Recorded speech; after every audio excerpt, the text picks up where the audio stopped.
आदाब, सलाम अलैकुम, सत श्री अकाल। मैं हूं आपका मेज़बान किफ़ायतुल्लाह सईद। इस वक्त मैं दिल्ली के जंतर मंतर पर हूं। जो जंतर मंतर अक्सर प्रोटेस्टों के लिए माना जाता है। यहां पर बड़े बड़े लोगों ने धरने प्रदर्शन किए, जिसमें अन्ना हजारिया और भी लाखों ऐसे लोग जिन्होंने अपनी मांगे हिंदुस्तान सरकार से मंगवाई और मनवाई। आज मैं उसी तारीखी जंतर मंतर पर मौजूद हूं और बात आज जम्मू कश्मीर के लोगों की करूंगा। जम्मू कश्मीर में आर्टिकल 370 और 35 ए 5 अगस्त 2019 को रिमूव किया गया था। उसी सब के ऊपर मैं बात करूंगा, क्योंकि कहा गया ये था कि जम्मू कश्मीर में दूध की नदियां बहेंगी, जम्मू कश्मीर के लोगों को जो है यहाँ पर नौकरियों की बौछारें होंगी। तो मैं ज़रूर उसके ऊपर बातचीत करूँगा। आज मैं दिल्ली आया हूँ और मेरे साथ बातचीत करने के लिए जम्मू कश्मीर के कैजुअल लेबर डेलीविजर यूनाइटेड फ्रंट के प्रेसिडेंट पवन जी हैं। तो अपने कैमरामैन से कहूँगा कि थोड़ा सा पूरी तरह से कवर करें। और आज मैं बात करूँगा पवन जी के साथ। पवन जी, सबसे पहले तो आपका बहुत बहुत स्वागत हमारे इस लाइव इंटरेक्शन में दिल्ली में जंतर मंतर पर हम बात करने जा रहे हैं। पवन जी, आपसे पूछना चाहूँगा कि आखिरकार क्या मजबूरी आपकी रही, आप यहाँ पर जंतर मंतर पर आज प्रोटेस्ट करने के लिए आए? नमस्कार। सबसे पहले कफायत जी, आपका और आपके माध्यम से ही तमाम मीडिया के सहयोगियों का मैं शुक्रगुजार हूं कि डेली विजर्स ने जब भी अपनी आवाज उठाई है तो मीडिया ने अहम सहयोग में कहूंगा वो हमें दिया है। देखिए, आज आपने जो पहला सवाल किया कि दिल्ली के जंतर मंतर पे आने का क्या मकसद है। देखिए, 2016 से मैं जिक्र करूं, कैजुअल लेबर्स यूनाइटेड फ्रंट लगातार हर उस मुद्दे पे जो है अपनी आवाज उठा रहा है और आए दिन धरने प्रदर्शन जम्मू की सड़कों पे मैं जिक्र करूं तो कई बार दिल्ली का भी जो है हमने रुख किया। उसी संदर्भ में मैं कहूंगा, मेरे महकमा जल शक्ति पीएचई से मेरे साथी लगातार पिछले 1.5 साल से संघर्षरत है और लगातार अपनी आवाज उठा रहे हैं, जिसमें जम्मू कश्मीर के हर एक कोने कोने से मेरे साथी ने पूरा सहयोग दिया है, अपनी आवाज उठाई है। उसके साथ मैं जिक्र करूं महकमा पीडीडी से जो है एक 12,000 का एक शगुफा मैं कहूंगा कि निकला था कि पीडीडी के 12,000 जम्मू कश्मीर के casual labours daily wagers regularisation के दायरे में लाए गए, लेकिन वो भी एक बद्दा मजाक। उसके साथ साथ चाहे सफाई कर्मचारी का जिक्र करूं, वो भी जो है जम्मू कश्मीर में लगातार 20-20 सालों से मेरे साथी लगे हुए हैं, वो भी रेगुलाइजेशन से महरूम हैं। और पूरा जम्मू कश्मीर का ऑल ओवर मैं जिक्र करूं, महकमा जल शक्ति पीएचई हो, पीडीडी हो, टूरिज्म हो, फॉरेस्ट कैंपा हो, एग्रीकल्चर हो, सैरिकल्चर हो, फ्लोरिकल्चर हो, उसके साथ साथ फिशरीज महकमा हो, मेडिकल हेल्थ में मेरे नीड बेस्ड सफाई कर्मचारी साथी हैं, अलग अलग डिपार्टमेंट में मेरे साथी लगातार सेवाएं देते आ रहे हैं और उनके लिए रेगुलाइजेशन का कोई अता पता नहीं है। उसी संदर्भ में आज हमने जो है जो दिल्ली जंतर मंतर का रुख किया है। और इससे पहले मैंने पीएमओ ऑफिस में मेमोरेंडम सबमिट करवाया है, उसके साथ साथ होम मिनिस्ट्री में मेमोरेंडम सबमिट करवाया है, उसके साथ साथ मैं जिक्र करूं प्रधानमंत्री कार्यालय में जी जो है मेमोरेंडम सबमिट करवाया है कि 61,000 परिवार, 61,000 फैमिलीज जम्मू कश्मीर की जो लगातार मुख्तलिफ महकमों में सेवाएं देते आ रहे हैं और 2 वक्त के खाने से महरूम हैं, अपने बच्चों के भविष्य का अंधकार में जो है दिखता नजर आ रहा है। उसी संदर्भ में आज मैंने दिल्ली ये जंतर मंतर पे भी जो है प्रोटेस्ट किया है 1 डे। और इसका अल्टीमेटम है कि आने वाला जो है लोकसभा का चुनाव का बिगुल बजने वाला है और फिर से जो है केंद्र सरकार का मैं जिक्र करूं, फिर से जम्मू कश्मीर का जो रुख करेंगे इलेक्शन के लिए वोट मांगने का जो है संदर्भ में जो है वो सरकार घर घर तक जाएंगी।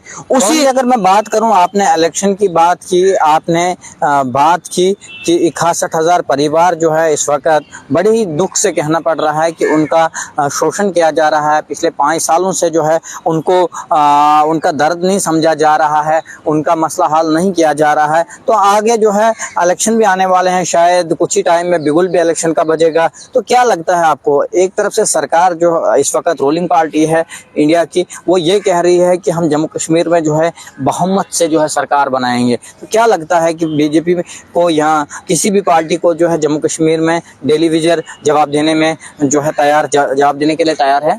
बिल्कुल कफायत जी, आज मैंने इसी संदर्भ में आज लगातार 3 दिन से मैं दिल्ली में डेरा जमाए बैठा हूं और जिसमें मैंने अभी तक अपने किसी भी कैजुअल लेबर्स को साथ में नहीं लाया है। केवल मैंने अपने casual labours daily wages United front के जो जनरल सेक्रेटरी हैं शबीर मोहम्मद जी, उनको साथ लाया है, और जो मेरे ऑफिस सेक्रेटरी हैं बिशन जी, उनको साथ लाया है। इसका यहां पर हमारा आने का एक ही मकसद है कि सरकार को आगाह करना कि भाजपा ने मैनिफेस्टो में रिटर्न किया है। केंद्र में बैठे हमारे जो लोकल सांसद हैं, पीएमओ में बैठे मंत्री माननीय डॉक्टर जितेंद्र सिंह जी तक मैसेज पहुंचाने का मकसद था। गृह मंत्री जी तक मैसेज पहुंचाने का मकसद था, क्योंकि जम्मू कश्मीर इस समय एक यूटी है और यूटी जो है वो डायरेक्ट होम मिनिस्ट्री के अधीन आती है। इसीलिए हमने ये उपराला किया है कि यहाँ पर मैसेज पहुंचा दिया है और ये अल्टीमेटम है। अगर मैं चाहता कि मैं अपने तमाम 61,000 लोगों को लेकर के जंतर मंतर पे भी आ सकता था और यहाँ पर एक बड़ा प्रोटेस्ट के रूप में भी जो है अपनी दर्ज करवा सकते थे, लेकिन नहीं। सबसे पहले हमने जो सॉफ्ट रुख है वो अपनाया है, एक रिटर्न मेमोरेंडम जो है वो सबमिट करवाए हैं और ये लगता है क्लियर मैसेज है। अगर इसका जल्द ही जल्द एक्शन नहीं लिया गया तो दिल्ली की, जम्मू की सड़कों पे तो हम लड़ ही रहे हैं, दिल्ली की सड़कों में मैं कहूंगा जंतर मंतर में एक महा प्रोटेस्ट जो है, बड़ा विशाल एक जन समूह, मैं कैसे कहूंगा जन आंदोलन जिसे कहूंगा, वो दिल्ली की सड़कों पे देखने को मिलेगा।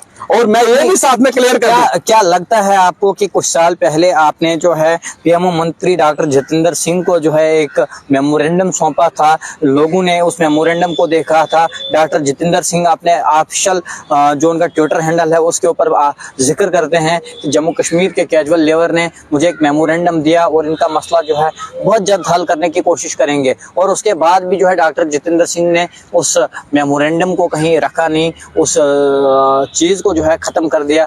तो क्या लगता है आपको कि इस बार का जो मेमोरेंडम होगा वो जम्मू कश्मीर के लोगों का काम करेगा?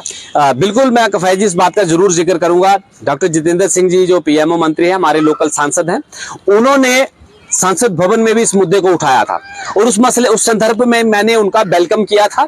उसमें मैंने क्लियर शब्दों में कहा था कि हम आपका शुक्रगुजार हैं कि आपने संसद में मसला उठाया है, और उसी लड़ी में शायद मेरे 61,000 परिवार ने, हमने कहीं विरोध नहीं किया, और जो पिछली इलेक्शंस हुई जिसमें मेंबर पार्लियामेंट फिर से जो है वो कम बैक किया उन्होंने, तो 61,000 परिवार ने फिर से उनका सहयोग दिया है।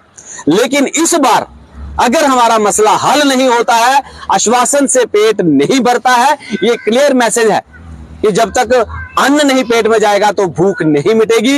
61,000 परिवार अब जो है इंकलाब बजा चुका है, बिगुल बज चुका है, और ये अंतिम निर्णय है कि प्रोटेस्ट, बड़े बड़े धरने प्रदर्शन, जन आंदोलन जो है वो देखने को मिलेंगे। और वोट की चोट से मैं आपके चैनल के माध्यम से मैं कहूं, ये क्लियर मैसेज है हमारा माननीय डॉक्टर जितेंद्र सिंह पीएमओ मंत्री जी तक, ये स्पष्ट मैसेज है हमारा देश के गृह मंत्री जी तक कि जम्मू कश्मीर से अगर कोई कल्पना चाहते हो, जम्मू कश्मीर से अगर दोबारा से मेंबर पार्लियामेंट की सीटें निकालना चाहते हो, तो 61,000 फैमिली जो आपकी तरफ निगाहें लगाई बैठी है, ये हमारे लिए रेगुलराइजेशन पॉलिसी होगी, मिनिमम वेजेस एक्ट होगा।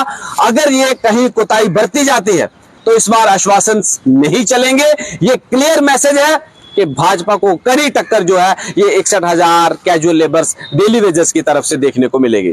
नाज़रीन, जैसा कि आपने देखा, मेरे साथ Jammu Kashmir casual labour daily wages United front के प्रेसिडेंट प्रधान पवन जी हैं। इनके साथ रूबरू बातचीत हुई दिल्ली के जंतर मंतर पर। नाजरीन, आपको बताता चलूं, काफ़ी अरसे दराज से लड़ रहे हैं ये जम्मू कश्मीर के कैजुअल लेबर के लिए, और इस बार पूरी तरह से कोशिश करके आए हैं। इनके साथ ऑफिस सेक्रेटरी, जोनल प्रेसिडेंट और भी 2-4 लोग हैं। इन्होंने साफ तौर पर यह कह दिया है कि अभी हम सिर्फ 4 ही लोग आए हैं, आने वाले टाइम में आपको बहुत ज़्यादा लोग देखने को यहाँ पर मिल सकते हैं। अगर सरकार हमारा मसला हल करती है तो ठीक, नहीं करती है तो आगे आने वाले इलेक्शन में भी जो है इसका करारा जवाब बीजेपी सरकार को मिल सकता है। तो फिलहाल आपकी क्या कुछ राय है, आप कमेंट बॉक्स में जरूर लिखिएगा। खुदा हाफिज।